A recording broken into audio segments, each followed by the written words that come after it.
This news is brought to you by Max Group of Schools.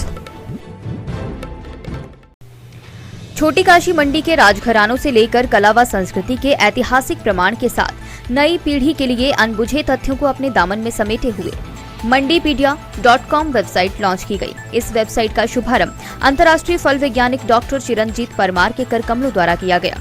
इस मौके पर old student union के अध्यक्ष अनिल शर्मा विशेष रूप से मौजूद रहे। बता दें, सेवानिवृत्त जिला न्यायवादी विनोद बहल और उनके साथी डॉक्टर पवन वैद्य ने मंडी की कला, संस्कृति, संगीत, साहित्य, जीवन शैली और मंडियाली बोली के संरक्षण व संवर्धन के लिए डिजिटल प्लेटफॉर्म को चुना और अपनी वेबसाइट मंडीपीडिया.com बनाई, जिसे युवा IT विशेषज्ञ रजत कपूर ने थोड़े से समय में बहुत ही सुंदर ढंग से डिजाइन किया है।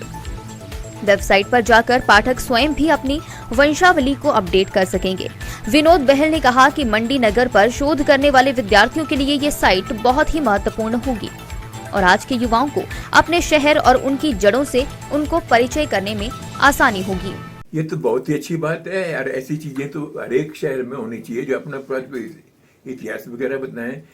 और ये इनको मैंने आइडिया भी दिया था कि भी हम जो है वेबसाइट एक लॉन्च करें और जिसमें कि मंडी के बारे में सभी एस्पेक्ट्स की जानकारी हो, तो वैसी एक वेबसाइट की जाए।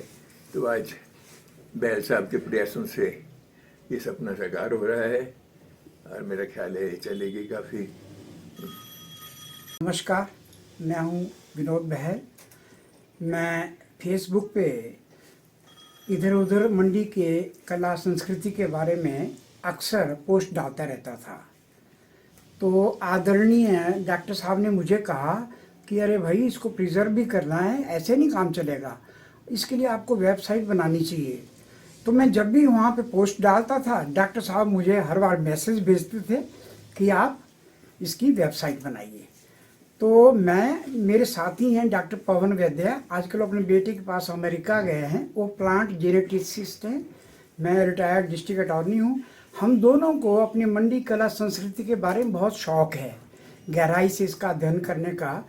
तो हम दोनों ने क्या किया, रजत कपूर जी जो हैं, जो यंग हमारे IT विशेषज्ञ हैं, इन्होंने इस साइट को बनाया और उसके पश्चात डॉक्टर साहब के मार्गदर्शन में जैसा जैसा इन्होंने कहा वैसा वैसा हमने इसमें जोड़ा।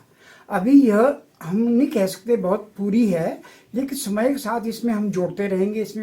इसमें क्या किया, हमने इसको 4 हिस्सों में बांटा है। एक तो है राजा और रियासत। उसमें रियासत कालीन मंडी कैसी थी उसके बारे में हम जानकारी एक अलग से इंडेक्स में देंगे। दूसरी है आर्ट एंड कल्चर, मंडियाली कला, संस्कृति, संगीत, साहित्य यहाँ का, उसके बारे में एक अलग से इंडेक्स कर रहा है। तीसरा रखा हमने जो यहाँ की डिस्टिंग्विश्ड पर्सनैलिटीज़ हैं, जो यहाँ के व्यक्तित्व हैं, जिनके बारे में आज का युवा जानता ही नहीं कि उनका योगदान क्या है, उन सबको हम इकट्ठा कर रहे हैं, उनका संकलन कर रहे हैं और उस सेक्शन में पर्सनैलिटीज़ को कवर कर रहे हैं। और जो लास्ट है वो रखा हुआ लाइफस्टाइल। मंडी का जो लाइफस्टाइल है, राजा के काल से ही वो बहुत समृद्ध रहा है। तो उसके ऊपर हम सब्जेक्ट वाइज भोजन, पहनावा, यहाँ का रहन सहन, इन सब के बारे में हम विस्तार से आपको समय समय पर पोस्ट डालते रहेंगे।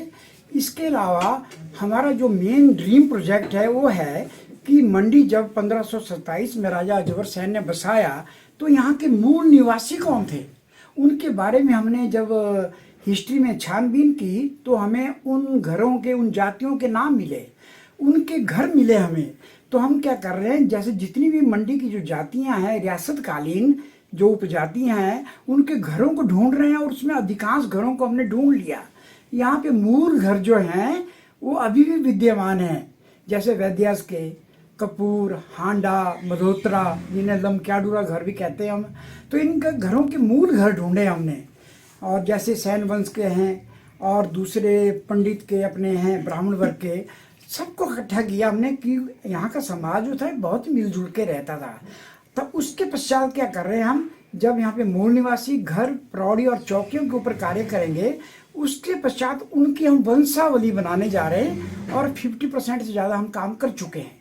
तो उसमें क्या होगा कि हम एक टच स्क्रीन बना करके खत्री सभा में लगा देंगे और जब भी लोग खाना खाने वहाँ जाएंगे तो अपने टच स्क्रीन से अपने पूर्वजों के बारे में अपनी कला और संस्कृति के बारे में उस स्क्रीन के ऊपर उनको उपलब्ध हो जाएगा। ये हमारी भविष्य की योजना है। तो मैं आशा करता हूँ कि आप सभी लोग जो देख रहे हैं वो इसको शेयर करेंगे और उसके पश्चात अपने कमेंट्स देंगे और जो कमियां होंगी उनको हम ठीक करने का प्रयास करते रहेंगे। बाकी मैं विशेष रूप से डॉक्टर परमार जी का आभारी हूँ कि उन्होंने अपनी अस्वस्थ होने के बावजूद भी हमें समय निकाल के दिया, हमारा मार्गदर्शन किया। ये ऋण मैं इनका कभी नहीं भूल सकता। और मुझे आज इसलिए ज़्यादा खुशी कि मेरा आज जन्मदिन भी है। तो डॉक्टर साहब ने मुझे जन्मदिन वाले दिन, मैं कहता हूँ डॉक्टर साहब ने हमें तोहफा दिया, समाज को तोहफा दिया, जिसके लिए हम आपके ऋणी हैं। धन्यवाद सर। दिव्य हिमाचल टीवी के लिए मंडी से विप्लव सिकलानी की रिपोर्ट।